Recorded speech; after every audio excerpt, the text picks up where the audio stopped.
What's shaking, man? 4 cheeks and a couple of chins. Ah, very nice, Mr. Peterson. Very nice.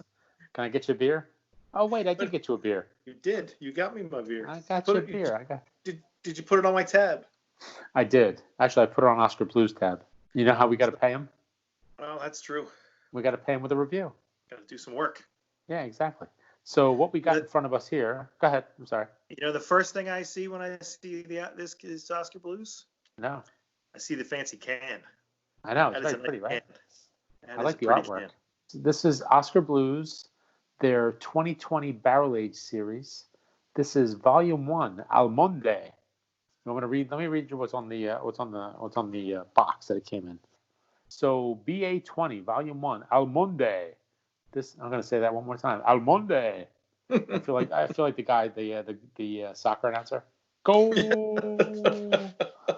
This Imperial Stout was aged in bourbon barrels for 10 oaky, boozy months, then barraged with toasted almonds and Madagascar vanilla beans for a nutty amount of flavor and aroma. Mellow notes of coffee and bourbon resonate in this roasty, toasty, almond and vanilla thriller. Let's crack these things open and give it a pour.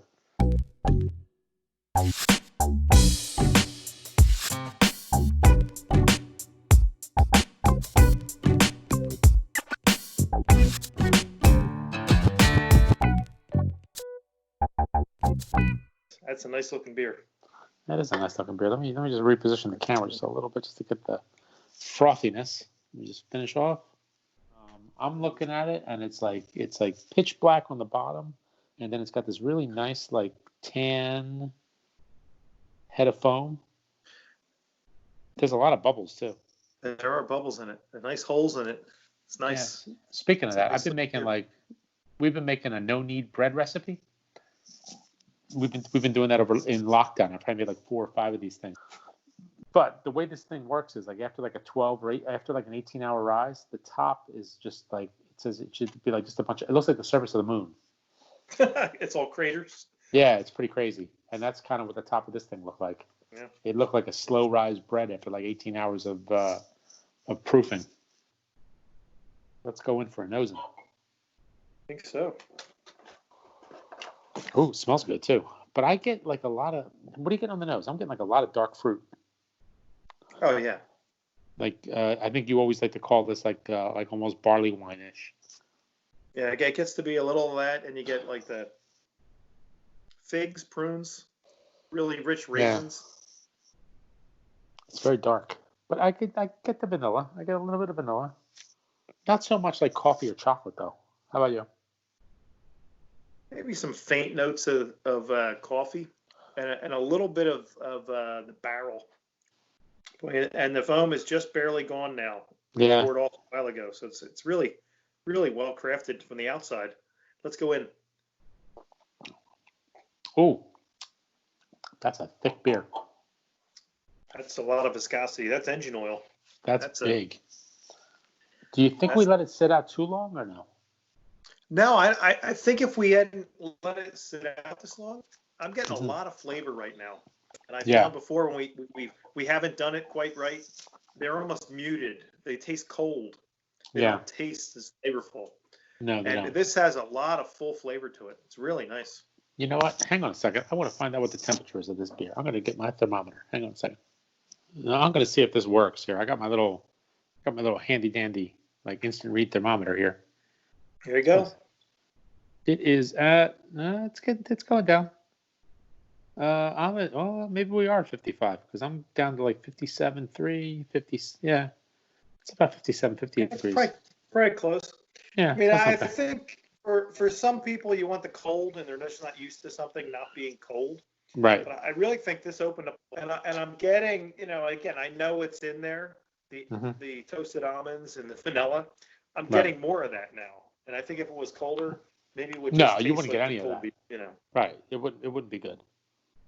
And I get like a hint of the bourbon. It's not super. It's like kind of smooth and creamy. It's not really highly carbonated. No, there's not much fizz to it. I mean, the mouth feels good. It's got some density to it, especially at this temperature, because you get more of the viscosity. It's kind of thick and mouth coating. And on the nose, it smells very barley wine-ish, very like sticky. Mm-hmm. And you don't really get that with this. It really just tastes well-rounded. It's a well-crafted beer. It doesn't taste like it's just a bunch of dried fruit. No. It tastes a really well-done beer. Yeah, I mean, it's definitely got some sting to it. Like there's a little bit of, you could taste the alcohol, but it's not like it's all alcohol. It's pretty well incorporated. Yeah, it's not just a dare. That's true. No, it's kind of roasty. It's kind of got that like roasted coffee or like dark chocolate. And I think you're getting a little bit more of that now on the nose. You really couldn't get like the chocolate, the coffee, and you get that now in the flavor. Yeah, I almost get though on the back, like at the very end in the aftertaste, like in the finish, I get like almost like a licorice, like on a Good and Plenty. You taste licorice with everything. No. In this case, I don't disagree. I am getting a little bit. There's a little bit of licorice in the aftertaste. Okay, let's say it's, late at night. You're just kind of, not late at night, but let's say it's after work. You have dinner.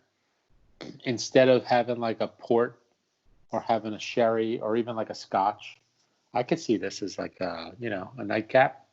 Yeah. What about this with some meats and cheeses? Maybe you don't want something really sweet because you're having this. So at the end of the night, you have a little good cheese, some crackers. Maybe you got to get the right cheese though. I think you need something to stand up to it. Yeah. Yeah. Or maybe do you go lighter? Do you go the opposite end? Like you wouldn't want a blue cheese with this. No. Maybe like a triple cream brie, or maybe like a manchego. And a good cracker. A manchego and a good cracker. Yeah, potentially. So what do you think? Let's give it a score here. I mean, it's very good. It's very smooth. I think it hides its alcohol pretty well. Like it's not particularly boozy. No. Like how some beers are like you can really taste it when they get hot.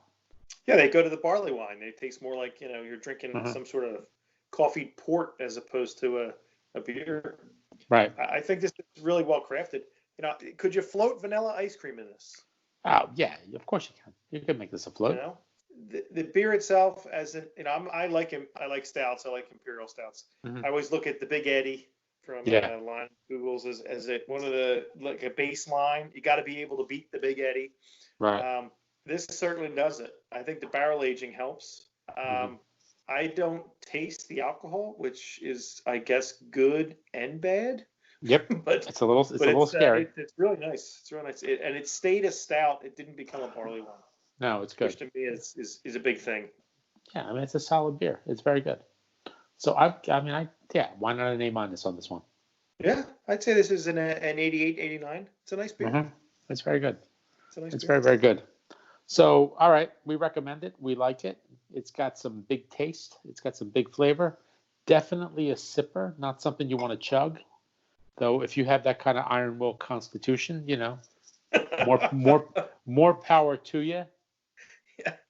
If you're buying this in the 4-pack and drinking the 4-pack, God bless. Oh God, that's a mistake. God bless. That's just trouble. So, yep. All right, sir. Thank you to the fine folks at Oskar Blues for sending this along. And let's do a little virtual cheers. Virtual cheers. Cheers. That sounded terrible, but you know what I mean. All right, sir. Peace.